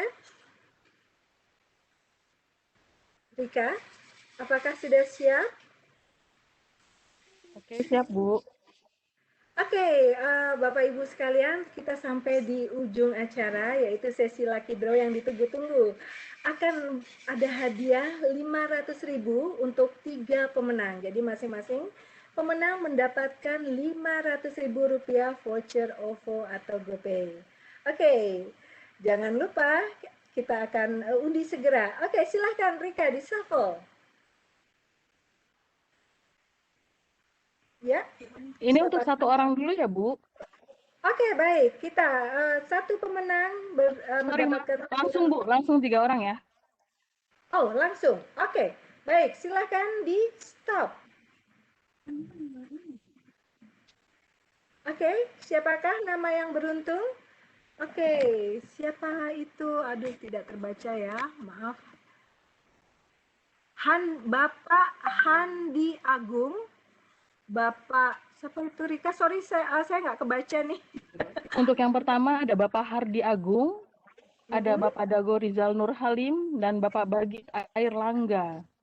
Oke, selamat kepada para pemenang.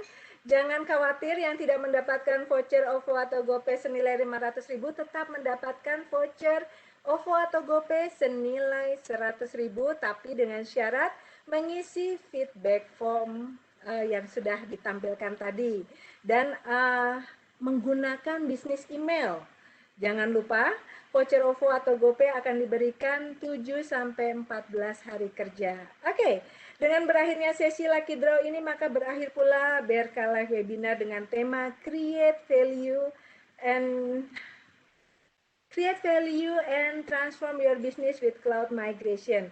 Kami ucapkan terima kasih untuk semua peserta yang telah hadir, tim AOS juga BRK, dan kami mohon maaf apabila dalam penyelenggaraan event ini terdapat kesalahan ataupun kekurangan. Semoga kedepannya akan lebih baik lagi dan semoga event ini bermanfaat bagi Bapak dan Ibu sekalian.